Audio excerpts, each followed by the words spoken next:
Hello friends, कैसे हैं आप सब। आई होप सभी विद्यार्थी बहुत अच्छे से क्लासेस को अटेंड कर रहे होंगे। तो फ्रेंड्स, ऐसे ही बने रहिए क्लास में। आज हम लोगों की इंग्लिश लिटरेचर की क्लास नंबर 34 है और हम सभी 25 मोस्ट इम्पॉर्टेंट क्वेश्चन को लर्न करने का प्रयास करेंगे। आप हमारे साथ अंत तक बने रहिएगा। ऐसे ही प्यार, विश्वास, सपोर्ट बनाए रखिए।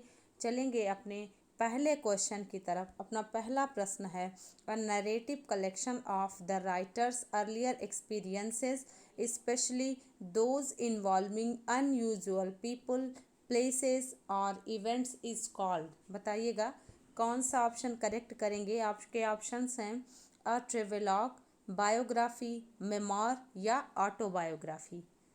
क्वेश्चन को बहुत ध्यान से समझिएगा। अ narrative collection of the writers earlier experiences specially those involving unusual people, places और इवेंट्स इज कॉल्ड। बताइएगा।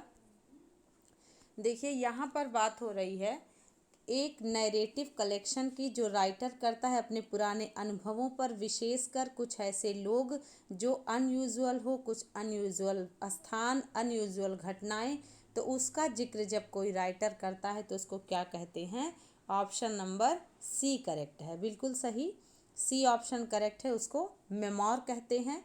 ट्रेवेलॉग देखिए यात्रा वृत्तांत होता है। यहाँ पर भी अनयूजुअल पीपल, प्लेस और इवेंट्स होते हैं, बट आपको याद रखना पड़ेगा वहाँ पर ऑप्शन आपको क्वेश्चन में ड्यूरिंग ट्रेवल जिक्र करेगा कि जब आप यात्रा कर रहे हों।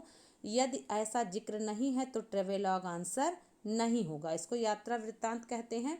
बायोग्राफी आप जानते हैं कि किसी के जीवन को जो है लिखा जाता है, जीवन पर आधारित। और ऑटोबायोग्राफी राइटर स्वयं लिखता है, दैट इज कॉल्ड ऑटोबायोग्राफी। तो memoir correct answer option number A. Question number 1 का option number C. Question number second देखेंगे।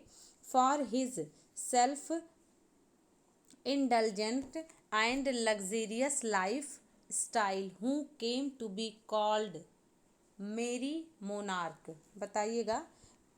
ऑप्शंस देख लें, Charles first, Charles second, James first और रिचार्ड सेकंड। बताएंगे कौन सा करेक्ट किया जाए। कौन सा ऐसा राजा था जो अपने लग्जीरियस लाइफ के लिए विख्यात था और उसको मेरी मोनार्क कहा गया। ऑप्शंस आपको मिल गए हैं। सबका समय देख लेते हैं हम सभी। अगर हम सभी जेम्स फर्स्ट की बात करें तो जेम्स फर्स्ट का कार्यकाल जैकोबियन एज हम लोग देखते हैं 1603 से लेकर के 1625 तक इनका कार्यकाल है। 1625 से लेकर के 1649 तक चार्ल्स फर्स्ट होते हैं। इसके बाद आप देखते हैं कॉमनवेल्थ पीरियड आता है, फिर चार्ल्स सेकेंड आते हैं। 1669 से लेकर के 1685 तक इनका समय चलता है। इसको हम सभी क्या बोलते हैं, Charles second restoration age. Okay. और रिचर्ड सेकेंड की बात करें तो ये इंग्लैंड के जो है 1500 ईस्वी के पहले के राजा थे। Charles Richard second, Edward, Richard third, Henry, ये सब लोग 1558 से पहले के सब लोग हैं। ओके। तो अपना कौन सा आंसर, मेरी मतलब होता है प्रसन्न। याद रखिएगा, मेरी क्रिसमस आप सभी बोलते हैं ना, मेरी क्रिसमस। तो MERRY, मेरी मने प्रसन्न होता है, हैप्पी का सिनोनिम है। तो किसको करेक्ट करेंगे आप सभी, याद रखिएगा चार्ल्स सेकेंड। ओके। जब ये चार्ल्स फर्स्ट की हत्या हुई थी, बीहेड किया गया था इनको, तो चार्ल्स सेकेंड भाग गया था। बट बाद में जब फिर से रेस्टोरेशन एज आता है तो रिचर्ड क्रॉमवेल जो होते हैं वो उतने अच्छे राजा साबित नहीं होते हैं अपने पिता ओलिवर क्रॉमवेल की तरह। तो चार्ल्स सेकेंड को फिर से वापस बुलाया जाता है। तो फिर से ये मौके का पूरा भरपूर फायदा उठाते हैं और इसीलिए इनको मेरी मोनार्क कहा गया। इनके सामने कोई भी चुनौती इस प्रकार की नहीं थी कि इनको कोई हटा दे। ओके। तो अपना correct answer option number B है।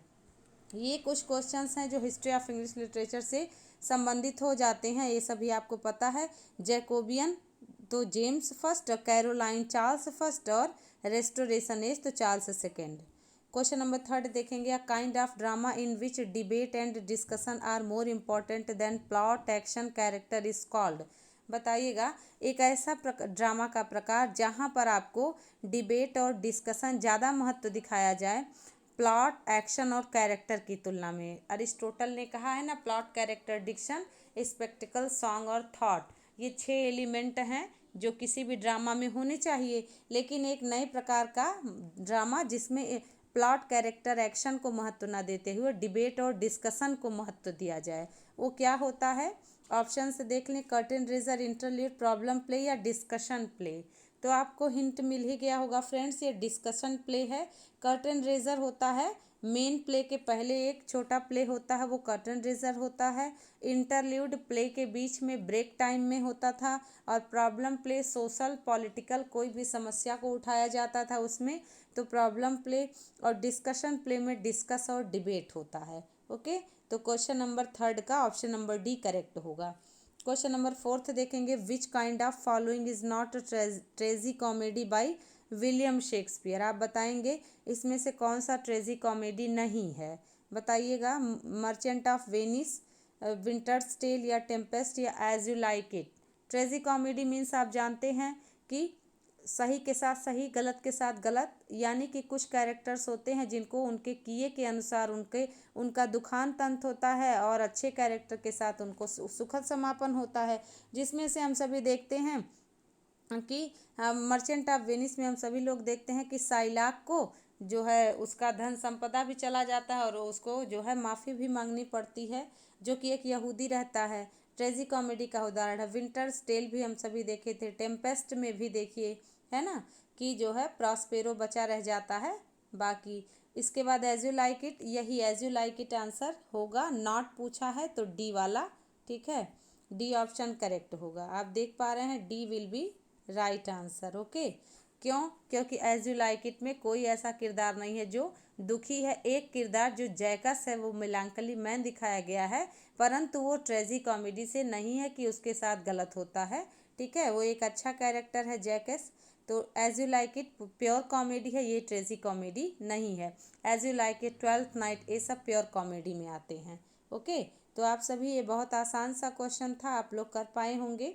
क्वेश्चन नंबर 5 देखेंगे, टेम्पटेशन सीन किस में दिखाया गया है? हैमलेट में, टेम्पेस्ट में, ओथेलो में या किंग लियर में, बताइएगा। टेम्पटेशन,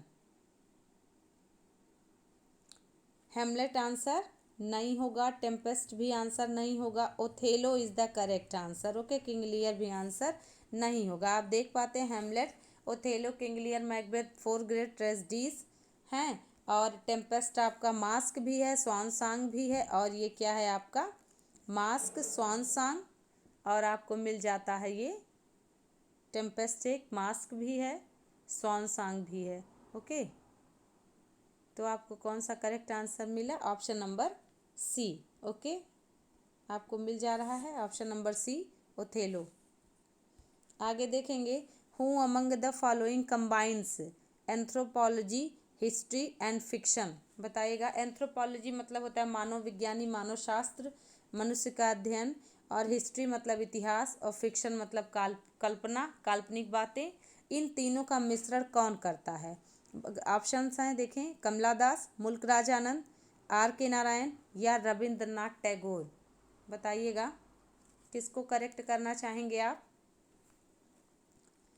एंथ्रोपोलॉजी, हिस्ट्री और फिक्शन, आप देख पाते हैं मुल्क राज आनंद, बिल्कुल सही। आप सभी फ्रेंड्स बिल्कुल करेक्ट जा रहे हैं, मुल्क राज आनंद। आप देख पाते हैं Untouchable, Coolie, two lips and the bird, ये सब इन्हीं की रचनाएं हैं। ओके, तो यहाँ पर हम सभी देखते हैं कि महात्मा गांधी से, जेम्स जॉयसी से ये बहुत प्रभावित थे। कमला दास तो कन्फेशनल पोएट मानी जाती हैं।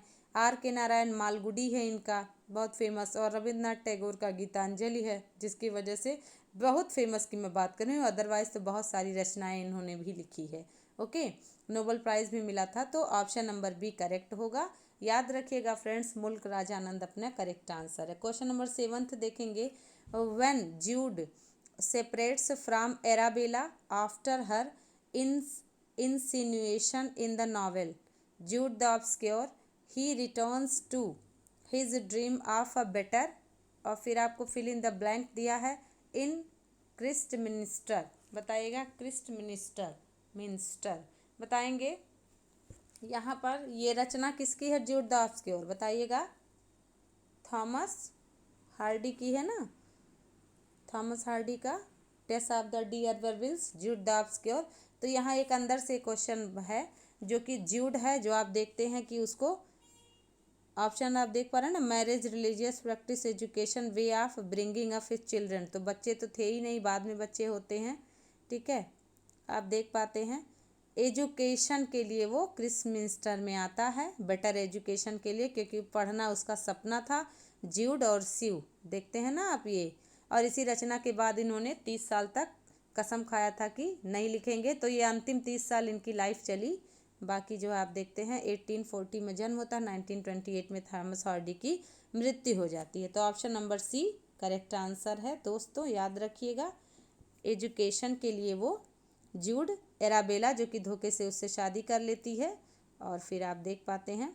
ओके, तो चलिए आगे बढ़ जाते हैं। Name the elegy written by Milton on Charles Diodati. ये भी एक इनके मित्र थे, बचपन के मित्र थे। वैसे तो कैम्ब्रिज फ्रेंड आप देखते हैं ना, लीसीदास के लिए, एडवर्ड किंग के लिए लीसीदास इन्होंने लिखा है, लेकिन चार्ल्स डिओडटी के लिए क्या लिखा है? क्या लीसीदास ही होगा आंसर, या कोमस होगा, या इपिथैपियम डेमोनिस होगा, या ओड ऑन क्रिश्चियनिटी होगा? बताइएगा क्या करेक्ट करना चाहेंगे आप। We are talking about Milton. Milton के बचपन के मित्र थे चार्ल्स डिओडटी, और कैम्ब्रिज फ्रेंड कौन थे? तो उनके कैम्ब्रिज फ्रेंड थे एडवर्ड किंग। बिल्कुल सही, सी ऑप्शन करेक्ट जा रहे हैं आप सभी। याद रखिएगा, जो लीसीदास है वो 1637 में लिखा गया था, 38 में पब्लिश हुआ था। ओके, एडवर्ड किंग की मृत्यु पर एलिजी है, लेकिन एक एलिजी इन्होंने और लिखी थी। ये क्या था? सी ऑप्शन बिल्कुल करेक्ट है। ये 1639 में लिखी थी, इसको याद रखिएगा। लीसीदास के बाद ये लिखा गया था। कैम्ब्रिज फ्रेंड की मृत्यु लीसीदास है, और बचपन के चार्ल्स डिओडटी हैं। तो क्या हो जाएगा? C option correct. इसको जो है डेमॉन्स इपिटाफ भी कहते हैं, समाधि लेख। ओके, 1639। क्वेश्चन नंबर 9 देखें। Which year Milton the greatest English author.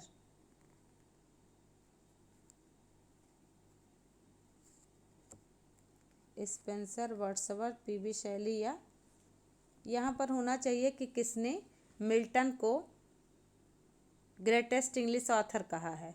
Okay, who called Milton the greatest English author, ये क्वेश्चन बनना चाहिए। मेरे से गलती से गलत टाइप हो गया है, तो आप इसको याद रखिएगा फ्रेंड्स। ये क्वेश्चन कहने का तात्पर्य है कि किसने मिल्टन को द ग्रेटेस्ट इंग्लिश ऑथर कहा है। ऑप्शन देख लें। स्पेंसर ने कहा है, कि वर्ड्सवर्थ ने कहा है, पीबी शैली ने कहा है, या विलियम हॉले ने कहा है? बताइएगा। मिल्टन स्पेंसर के बारे में लिखते हैं कि ये हमारे मास्टर हैं। वर्ड्सवर्थ मिल्टन के बारे में लिखते हैं तो लंदन 1802 या टू मिल्टन एक सोनेट है। पीबी शैली ने मिल्टन के बारे में ये शब्द नहीं लिखा। विलियम हॉले करेक्ट आंसर है फ्रेंड्स। अगर आपको ये नया प्रश्न मिला तो आप इसको याद रख सकते हैं। विलियम हॉले हैं जो ग्रेटेस्ट इंग्लिश ऑथर कहते हैं मिल्टन को। ओके, तो याद रखना पड़ेगा। क्वेश्चन नंबर 10 देखेंगे। In which year Milton meet Galileo. बताइएगा। गैलीलियो आप जानते हैं ना, दूरबीन वगैरह का आविष्कार। तो गैलीलियो जो कि अब एक भूगोलवेत्ता थे, उनसे मिले। कब मिले? 1638 में, 39 में, 37 में, या 52 में? कौन सा करेक्ट किया जाए? याद रखना पड़ेगा फ्रेंड्स। क्वेश्चन नंबर 10 का ऑप्शन नंबर बी, ठीक है।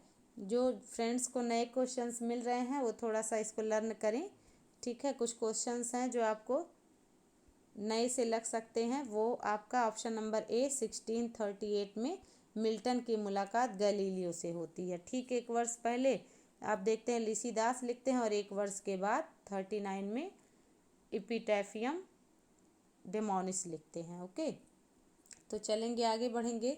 Who among the following is called a new England poet. इसको आप बताइएगा कौन ऐसा है जिसको अ न्यू इंग्लैंड पोएट कहा जाता है? रॉबर्ट फ्रस्ट को, कि थॉमस हार्डी को, कि टी.एस. इलियट को, कि इज़रा पाउंड को? न्यू इंग्लैंड पोएट बताइएगा। Mending Wall, New Hampshire, gift out right,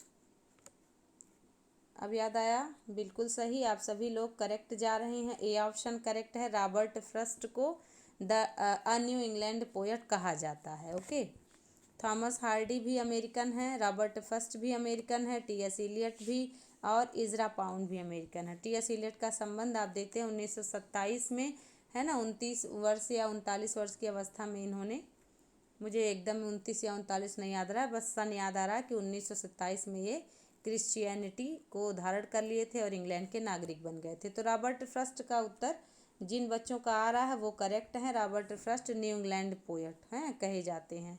इसके बाद है, आप देख पा रहे हैं क्वेश्चन नंबर 12 देखेंगे। He was not of an age but of all time.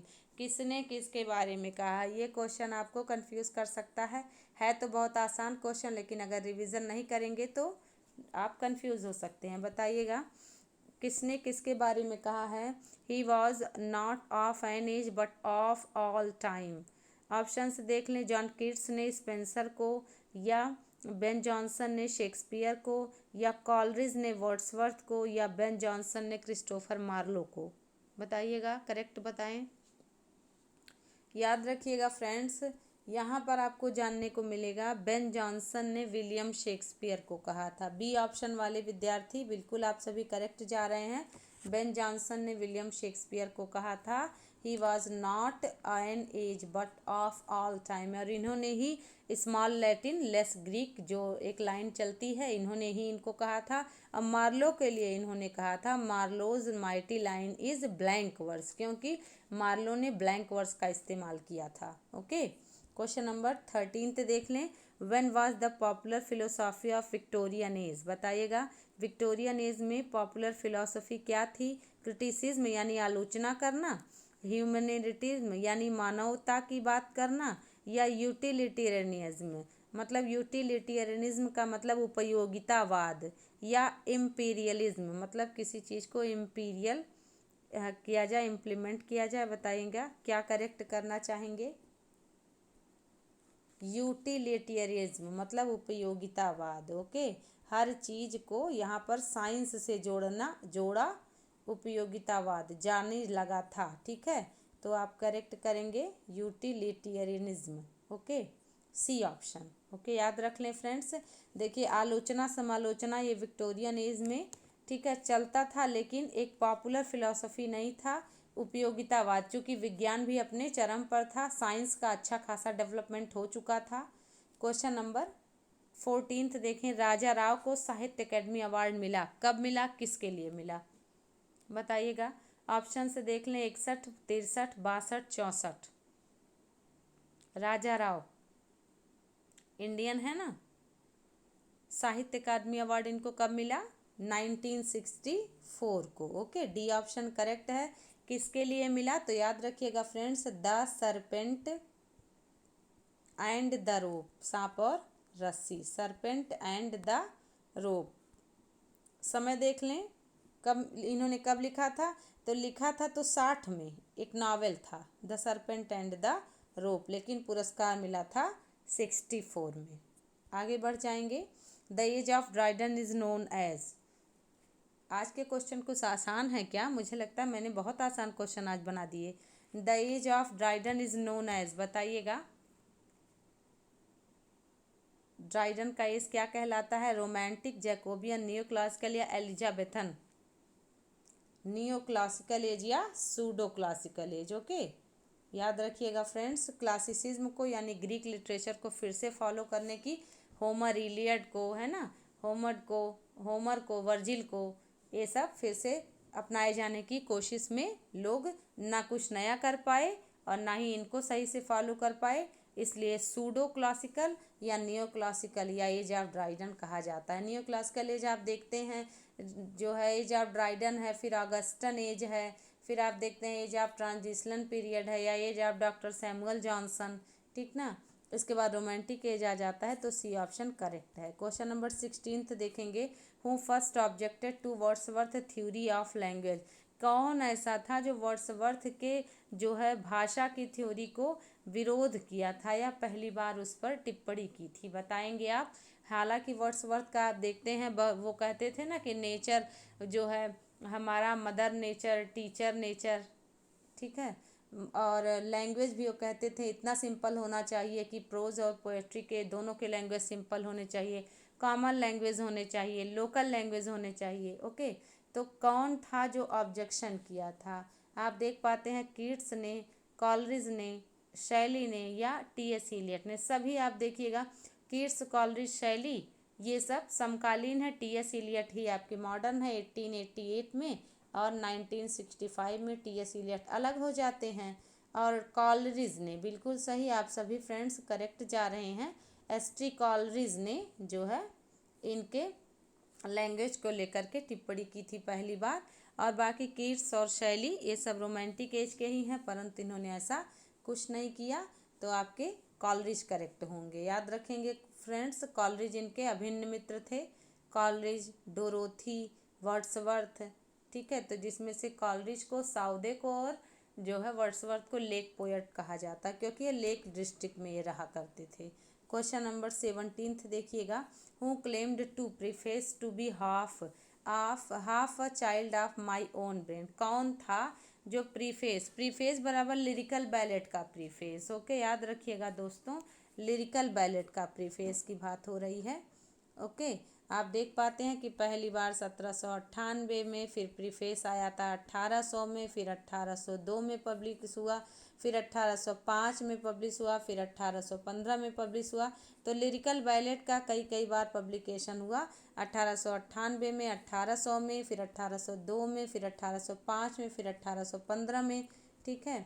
तो आपको मिल जाएगा लिरिकल बैलेट का प्रीफेस। चूँकि पहली बार जब लिरिकल बैलेट आया तो इसमें प्रीफेस नहीं था। अब प्रीफेस लिखा किसने था? तो विलियम वर्ड्सवर्थ ने लिखा था। इसको याद रखना पड़ेगा आपको। अगर प्रीफेस टू लिरिकल बैलेट कहे तो विलियम वर्ड्सवर्थ ने लिखा था, लेकिन इस प्रीफेस को किसने कहा था कि half a child of my own brain? तो कहा था एस.टी. कॉलरिज ने। ओके, लिरिकल बैलेट में टोटल 23 पोएम्स हैं, जिसमें से 19 वर्ड्सवर्थ की हैं और 4 एस.टी. कॉलरिज की हैं। फिर और फैक्ट देख लीजिए, राइम ऑफ एंसेंट मारिनर जो है ये लिरिकल बैलेट का ओवरऑल पहला पोएम है और एस.टी. कॉलरिज का भी पहला पोएम है। ओवरऑल अंतिम की बात करें तो टिंटर ने भी अंतिम है, लेकिन वर्ड्सवर्थ की जो है प्रथम पोएम की बात करें तो वी आर सेवन इसका फर्स्ट पोएम है लिरिकल बैलेट का, वर्ड्सवर्थ का। ओवरऑल तो राइम ऑफ एंसेंट मारिनर है जो कि एस.टी. कॉलरिज का था। ओके, तो आपको समझ में आ गया होगा। Thomas Gray, William Hazlitt, William Wordsworth नहीं होंगे आंसर। क्वेश्चन नंबर 18 देख लें, who is known as the Shakespeare of the modern drama. कौन है ऐसा जो है जाना जाता है Shakespeare of the modern drama, आधुनिक ड्रामा का विलियम शेक्सपियर किसको कहा जाता है? क्वेश्चन नंबर 18 ऑप्शन से देख लें, William Hazlitt, T S. Eliot, Matthew Arnold या ओलिवर गोल्ड स्मिथ। तो आपको आंसर तो पता ही चल गया होगा, है ना? कौन करेक्ट होंगे आप बताइएगा? टी.एस. इलियट, ठीक है। आप सभी देखिए फ्रेंड्स, बिल्कुल करेक्ट है। मैथ्यू अर्नोल्ड मॉडर्न एज के हैं ही नहीं, ये तो विक्टोरियन के हैं। ओलिवर गोल्ड स्मिथ भी इतना नहीं पॉपुलरिटी पाए थे जितना टी.एस. इलियट को मिल गया था। और विलियम हेजलित भी एसेइस्ट हैं, ठीक है। और आप देख पाते विलियम हेजलित भी रोमांटिक एज के हैं। तो यहाँ पे आपको करेक्ट मिल जाएगा। टी.एस. इलियट मॉडर्न ड्रामा के विलियम शेक्सपियर जाने माने जाते हैं। इनका वेस्टलैंड आप देखते हैं, वेस्टलैंड इनका बहुत फेमस है। बहुत सारी रचनाएं, मर्डर इन कैथेड्रल, कॉकटेल पार्टी, आज वेडनेसडे, ओके, बहुत सारी रचनाएं हैं जो आप देखेंगे, बहुत प्रभावित करने वाली रचनाएं हैं। टी.एस. इलियट, इनको आप देखते हैं ऑर्डर ऑफ मेरिट 1948 में, 1948 में ही नोबेल प्राइज़ ये सब मिला था। और ये फिलॉसफी के लिए जाने जाते हैं, ठीक ना। तो चलिए आगे बढ़ जाएंगे। Question number 19, the figure of speech in the line. एक लाइन आपको दी गई है, Belinda smiled and all the world was gay. इसमें कौन सा फिगर ऑफ स्पीच है? हाइपरबोल है, एंटी क्लाइमैक्स है, एंटीथीसिस है कि ऑक्सीमोरन है? बताएंगे कौन सा करेंगे आप करेक्ट? फिगर ऑफ स्पीच की बात हो रही है। बेलिंडा मुस्कुराई और पूरा संसार खुश हो गया, हाइपर बोल। हमारे मुस्कुराने से, आपके मुस्कुराने से बगल वाला खुश ना हो, है कि नहीं? तो यहाँ पर बेलिंडा मुस्कुराई और पूरा संसार खुश हो गया। यहाँ पर देखिए, आप देखते हैं ट्रोजन वार जो हुआ था एक बार, उसकी चर्चा की गई है कि बेलिंडा नाम की एक लड़की थी जिसकी वजह से, है ना, उसके मतलब जो है उसके लिए 1000 शिप लॉन्च कर दिए गए। मतलब पहले युद्ध पानी के माध्यम से होता था, समुद्र के माध्यम से। तो यहाँ पर बेलिंडा के मुस्कुराने से पूरा संसार खुश होता था। ये बढ़ा चढ़ा करके बात की गई है, हाइपरबोल है। और बेलिंडा ने जो है 1000 शिप को लॉन्च करा दिया। ये भी आप देखते हैं कि ये भी बहुत हाइपरबोल है। तो ऐसे कुछ आपको मिले तो हाइपरबोल होता है, और उसका उल्टा बोले तो अंडर स्टेटमेंट होता है। ओके, आगे बढ़ जाएंगे।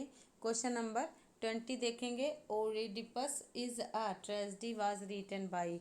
ओडिपस एक ट्रेजेडी है जिससे ओडिपस कॉम्प्लेक्स आपको लास्ट क्लास में बताया गया था ना। ओडिपस नाम की एक रचना ही है जो किसने लिखी है।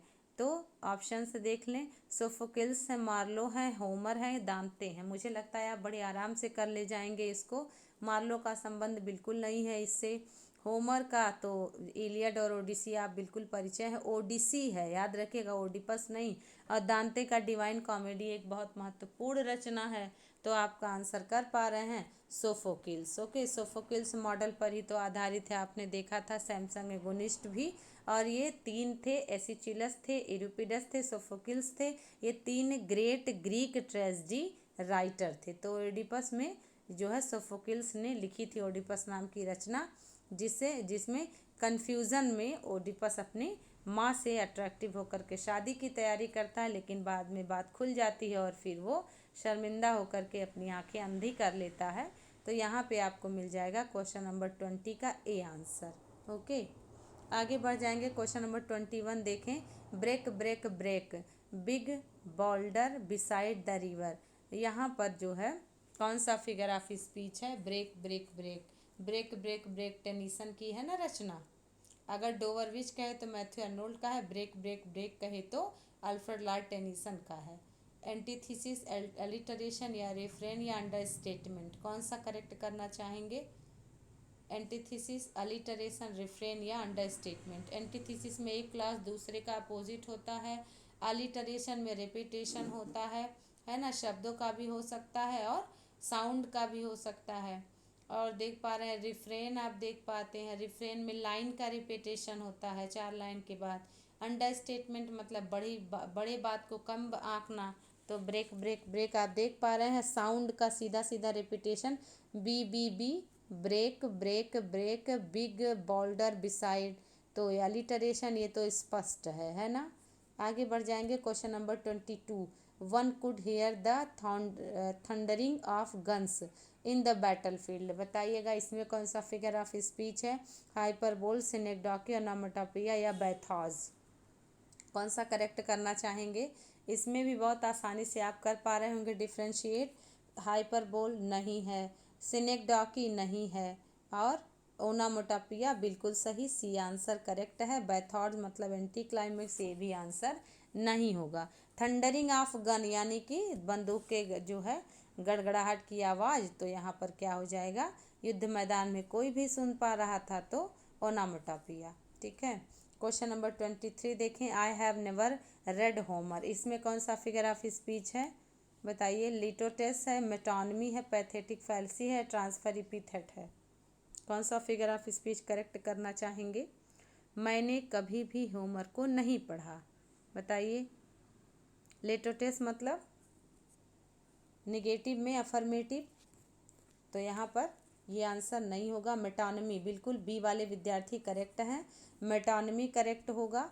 पैथेटिक फॉलिसी मतलब नॉन लिविंग को लिविंग व्यक्त करना, नहीं है सही। ट्रांसफर इपिथेट भी नहीं होगा। आई पास स्लीपलेस नाइट, तो मैं बेचैन थी ना कि मेरी रात, तो इसलिए नाइट को ट्रांसफ़र कर दिया गया है इपिथेट वाला। तो मेटोनमी करेक्ट आंसर है। मैंने होमर को कभी नहीं पढ़ा, नहीं, होमर की रचनाएं, we are talking about works of Homer, रचनाएं होमर की, ना कि होमर को पढ़ना। होमर की रचनाओं को पढ़ने की बात हो रही है। तो मेटोनमी बराबर नेम चेंज, आप देखते हैं ना, name change, it is called metonymy.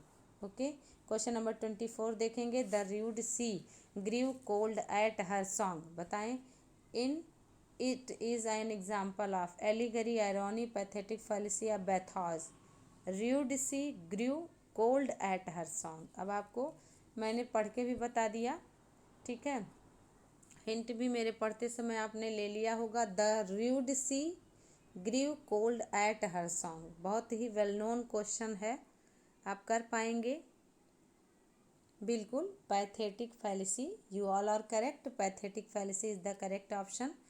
Pathetic fallacy मतलब देखिए, सी को रूड कर दिया, हम आप गुस्सा करते हैं ना कि समुद्र गुस्सा करता है, ठीक है। Grieve cold at her song, तो यहाँ पर क्या हो जाएगा, सी को रूड कर दिया है और मानव जैसे लक्षण नेचुरल ऑब्जेक्ट पे दिखा दे तो पैथेटिक फैलेसी होता है। उसी प्रकार पोयम में भावनाएं भी डाल दे तो हो जाता है पर्सोनिफिकेशन। क्वेश्चन नंबर 25 देखेंगे, द इंग्लिश टीचर 1945 में किसके द्वारा लिखा गया है। ऑप्शंस देख लें, रविन्द्रनाथ टैगोर, मुल्कराज आनंद, आर के नारायण या राजा राव। द इंग्लिश टीचर 1945 में किसके द्वारा लिखा गया था। ऑप्शंस आपको मिल रहा है, रविन्द्रनाथ टैगोर, मुल्कराज आनंद या, चूँकि ये इंडियन है ही रचना तो इंडियन राइटर आपको मिल भी जा रहे हैं, तो 25 का इसको याद रखिएगा फ्रेंड्स, सी। बिल्कुल आप सभी लोग जो है, जो भी बच्चा सी कर रहा है वो करेक्ट है। आर के नारायण ने लिखा था द इंग्लिश टीचर 1945 में। इनका जीवन काल देखें तो 1906 में जन्म होता है और 2001 में इनकी मृत्यु होती है, ठीक है। आर के नारायण, राशीपुरम कृष्णा स्वामी, ठीक है, ऐसे करके इनका पूरा नाम है, नारायण स्वामी, राशीपुरम कृष्णा स्वामी, नारायण स्वामी, ठीक है। तो ये 25th question friends, I hope आपको बहुत अच्छे लगे होंगे, समझ में आया होगा और बहुत ही मोस्ट इम्पॉर्टेंट क्वेश्चंस थे। आप अंत तक बने रहे उसके लिए बहुत बहुत धन्यवाद। ऐसे ही प्यार, विश्वास, सम्मान बनाए रखिएगा और मेहनत करते रहिए, खुश रहिए, स्वस्थ रहिए। मिलते हैं नेक्स्ट क्लास में। आप ऐसे ही रिवीजन करते रहें। Thanks a lot.